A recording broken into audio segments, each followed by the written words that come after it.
emdlalweni.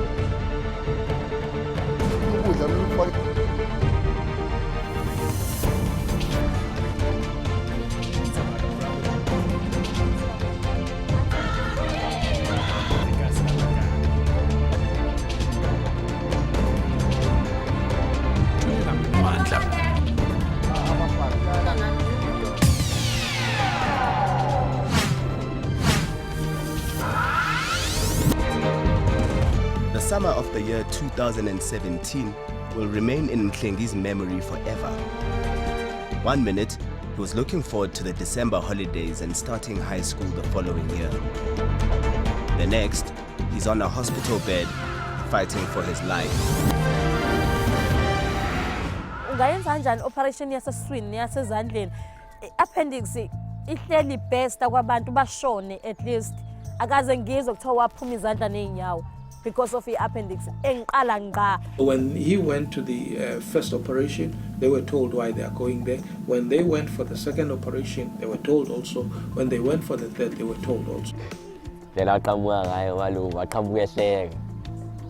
Waqhama nesibali uveza igiziyo lakhe lokufakelwa utshela ukuthi kanje la sobe sekutshela lo doctor bazofaka baqobula izandla neenyawo kodwa ekugcineni vele kwasithola isixaphezelo ngeyibuya izandla zami neenyawo zami kwasithola ngisho ama-1 billion ngeke kodwa izandla zami neenyawo zami yibuya.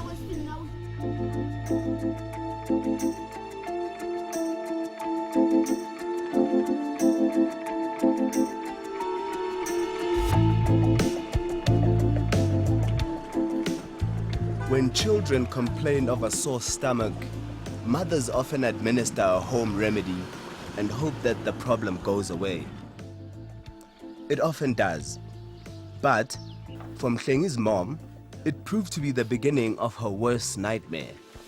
Kale egula ephethe isisu ephalaza waya clinic, like our local clinic la Lindelani umhla 2 December. So bamnikeza amaphilisi izinto ezazi babezama ukumsiza including amaphilisi ezikelemu babetshela kanjalo. Into akasizakala kuyona kuphela ngalobo busuku noma ngalolo suku ukuphalaza kwama wayeka ukuphalaza, but then ubuhlungu baqhubeka baba khona. Then ngomhla 3 December sikhuluma ngo2018 wahamba waphinda clinic because wayengekho ngcono. That's when the clinic referred to esibhedlela eKing Edward. Upon arrival at the hospital, Mhlengi had x-rays done on him, where it was discovered he had a bowel obstruction and would have to go under the knife. So, emebuya lapho e-theater, wayebuya ehlinziwe like kanje ngangabona ukuthi kwenzakalani kuyena ngaphakathi, but ngangibona amabhandishi angitshela ukuthi mama mina angithungiwe because angazi bathi basazophinda beyongiwasha. Udokotela wakhe ngitshela ukuthi engichazela ngena ukuthi ku-appendix bayifica iqhumile kanjena isisu sakhe besigcwele like ilokhunjani ubovu uzo ngomthetho kufanele ngabe bamyisa e-high care or ICU, but then abakhonanga ngoba ama-lift wabo awasebenzi afile abakwazi ukuthi bamyise e-ICU umntwana noma e-high care. Wathi ngoba engathungiwe kanje there are chances ukuthi angapick up i-infection njobe akufanele abe lapha eWardini. Let's first agree we are digressing because functioning lifts affect everybody. All right, that's the first part. The second part is he was operated with or without a functioning lift. After this operation, things began to take a turn for the worse. Mhlengi lutho. Mhlengi respondi umhlengi lutho akasho lutho. Kodwa amehla avulekile. Ngibuze kuyenzakalani. Bathi uyagula umhlengi uyagula odokotela bebabaza ukuthi nje uyagula umhlengi. Ufikiswe la udokotela emphethe ngezandla because ama-lift awasebenzi. Mhlengi's mom tells us of the first time she noticed a change on Mhlengi's hands and feet. Wejuluka kakhulu ejuluka. Kodwa mawuthinta izandla ziyabanda.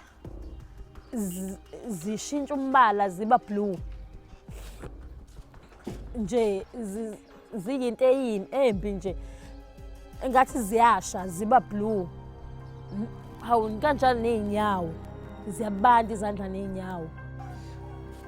To this day, it remains a mystery as to how a problem that began in her son's stomach could eventually end up affecting his limbs.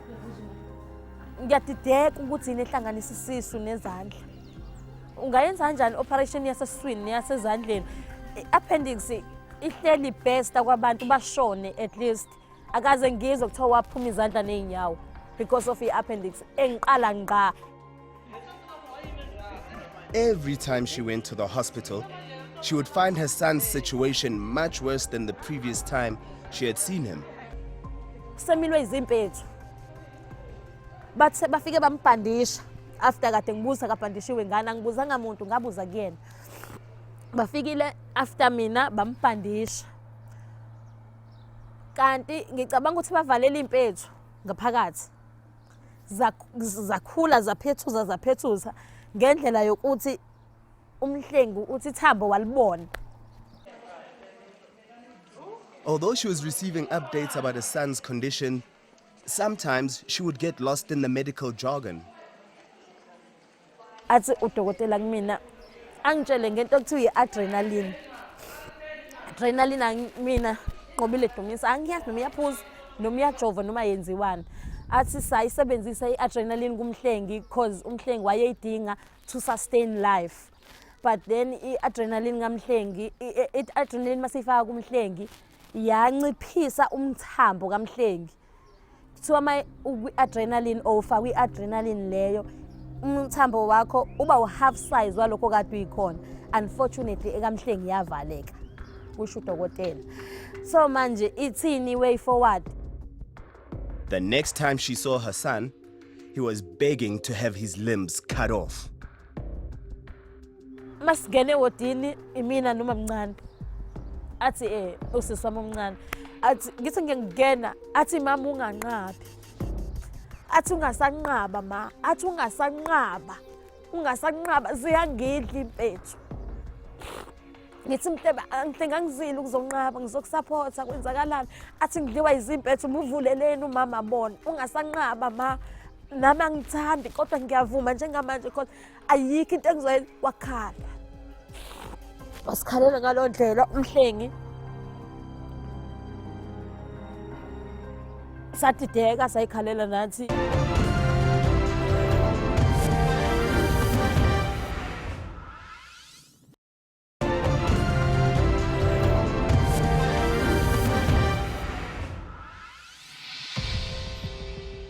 This is 14-year-old Mhlengi. He tells me of the state his limbs were in when he begged his mother to allow them to amputate him. Izandla zami neenyawo zami kwakukhukhumele kunamaqabuza ngiyacwela amanzi. So babezama ukwahliza bacela bathi kumele nge-theatre la ka-left impethu ngangiyibona iphuma. La ithambo lami ngilibona ngangibona ukuthi isandla sami siyazi sanje sasingaqathani. Mhlengi says he was ready to have his limbs amputated, but he's dismayed with the manner in which he was told about the amputation. Lela aqhamuka ngayo walungu waqhamuka ehleka. Waqhamuka nesibali uveza igiziyo lakhe lokufakelwa utshela ukuthi kanje la. Sebese kutshela lo doctor bazofaka izandla neenyawo. Uyahleka akangitshela ukuthi hayi sorry mkhulu kuzoze into kanje uthi uyahamba futhi uyabona nje ukuthi uyayihlekela kanakini. Although he was only 13 at the time, Mhlengi knows that his situation should have been handled with more sensitivity. Agcwele bangitshela bakuchazela bakukhathalishe before ngiye-theatre. Bangitshela ukuthi okay mfana kwenze into kanje izinto ekhe sikwazi ukutshela zokuthi kwenzakalani khona uze ufike kule simo. So kutshela basongcono at least bangazizwa usuyoyiqaka izandla neenyawo. Manje angazanga phambi basayingekho.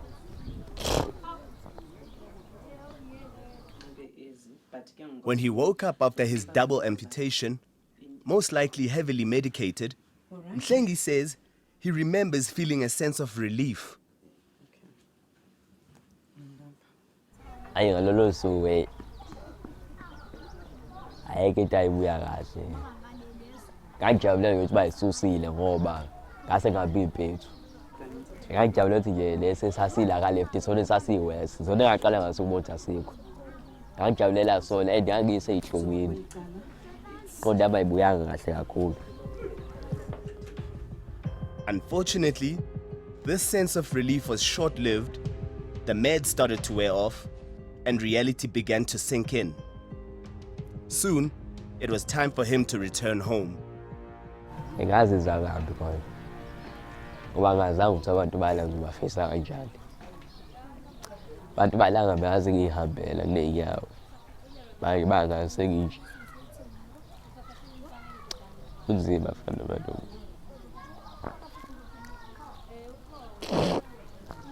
Benzima kakhulu. Suka esibhedlela usendawo abantu abakwaziyo ukwazi uyihambela unezandla. Dudu izandla ayisekho nenyawo azikho.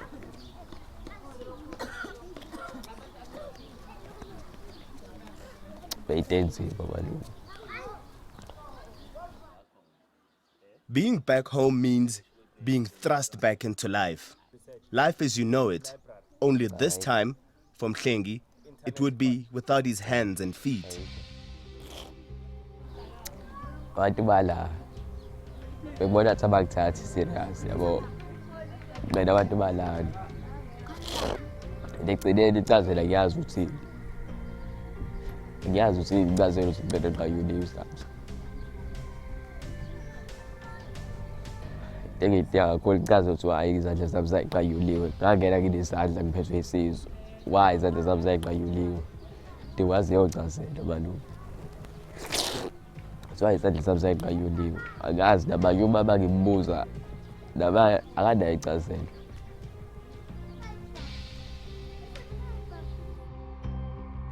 Running errands like going to the shops have become a mission for Mhlengi.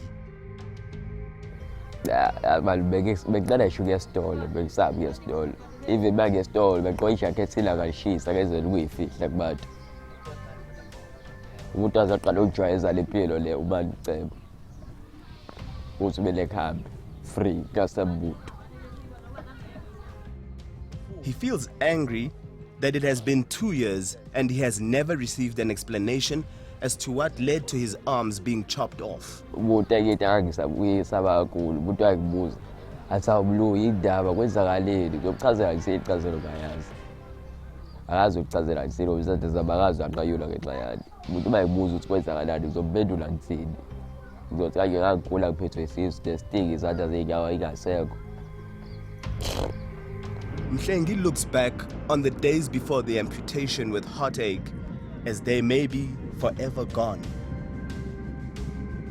Angithandela ukuyi-actela lokugijima kuyigijimela esportini. Manje ngeke ngigijime nesakwazi lezi nyawo agijime nje awufiki nje ukufika lapha egethini. Agijimeki. Even manje ngisho u-actor into engayiboni yenzeka leyo.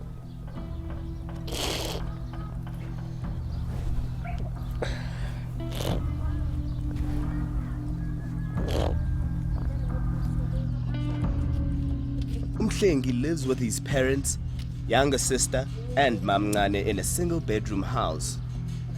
She gives him a helping hand with house chores like the laundry. Impilo yakhe ishintshile kakhulu because isikhathi esiningi bewumuntu okwaziyo ukuzenzela izinto zakhe noma ngabe yini okufanele ayenze bekazenzela yena. Kodwa njengamanje akasenzi akasakwazi sekufanele asizwe, makagezwe yasizwa, uyawashelwa uMhlengi. To enye into noma ephuma eminyango ukuyodlala nabanye abantwana. Kodwa nje isikhathi esiningi umuntu othanda ukuyihlalela endlini because abangani bakhe abanye bayiqhelisa kuyena. Mamncane says that Mhlengi's amputations have brought him a lot of self-shame. Khona abantu abake bazivakashela uthola ukuthi bajwayelwe yithina noma bajwayelwe uma wakhe. Yena mhlambe abantu angakabajwayele. Mhlambe uzomfica ehleli la then uzosuka mhlambe shone ekamereni noma ezela empedeni wakhe ambathe akhave ama stamps wakhe. So lapho sesinothise khona ukuthi unawo amahloni. Akakabi well comfortable ngale situation yonke. Because after the ad break, we visit the Department of Health of Kwa Zulu Natal. What assistance in terms of therapies have they been receiving? They are saying none, and we've arranged to they should. Now it's coming to me. It's coming to for my. Should I answer or should I stop?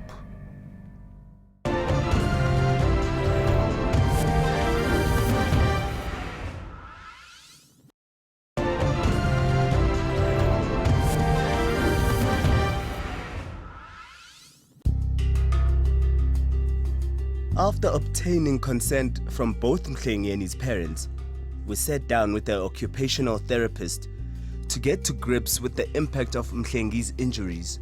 The lower limb injuries, it's bilateral amputation, and he then has to have bilateral prosthesis of both lower limbs. And even with the upper limbs, his both upper limbs have been amputated. So now he's got significant functional limitations. Occupational therapists work with people with mental health problems, disabilities, injuries, and impairments to develop, recover, and/or maintain a meaningful existence. His mother cannot be able to go and be independent and go to work like any other mom. There's an extra burden that has been created by this kind of a condition, you know. So he would require someone to undress him and dress him right now. And it's kind of difficult to say, even if he can have a good prosthesis, that he will be able to have that independence. Mhlengi's therapist, Andiswa Goa, says Mhlengi's entire world needs to be completely reconfigured in order to adapt to his new condition. What happens as Mhlengi grows up, you know? So if he has to be independent and stay on his own, we need to look at adjusting the heights of the cupboards at home. We've done an assessment where he can be able to climb a ladder or something like that. But the challenge is if he's alone, or there has to be somebody else to make sure that he doesn't fall when he does those things. For him, you need to have a special type of a tape that he has to use, because he won't be able to use a normal tape. And interestingly, when I was speaking to the mother and Mhlengi, they even struggle if they have to go to the mall, because the mother has to go in the toilet with him, because he can't zip, he can unzip himself, he can't zip himself, and then when he has to wash his hands, he can't be guaranteed that the taps will be, easily accessible to him. After a lot of back and forth, we were finally granted an interview by the Department of Health in Kwa Zulu Natal. What assistance in terms of therapists have they been receiving? They are saying none. And we've arranged to they should. After 2 years? Now, it's coming to me, it's coming to, for my, should I answer or should I stop? Maybe answers. Yeah, so don't do it in another way. Why is the Okay. assistance coming after so long, sir? Now, I'm saying to you, the report comes to my office now, and the report they are giving me, they are saying they've spoken with the past CEO of the hospital, who's not there anymore in the department. They've spoken with the ombudsperson of the department, who we still have to find out what happened after that. So to answer that question as to what happened after those initial engagements, we cannot say to you, this is the reason. Dr. Shabalala denies that the department is only stepping up now that the media has become involved. No, the ball is not rolling because of you. Because I mean, the first thing when I was given the information about the case, he will tell you, I said, what have we done? Because the first picture I was given was a picture of a young man without limbs. And I said, I'm looking at these limbs. Where are the prostheses? And I was told, no, the prostheses are there. And it's not a donation from yourself. Neither Mhlengi nor his family have received any psychosocial therapy to empower them for life with Mhlengi as an amputee. Have we done enough to say psychologically he's fine, the family is fine and everything? Probably we could have done more, and we are then saying, going forward, we're engaging them, and we're going to see what else can we do. These promises were made on the 4th of October 2019. Nothing has come of them yet. Hayi, ngiyabazoda kakhulu.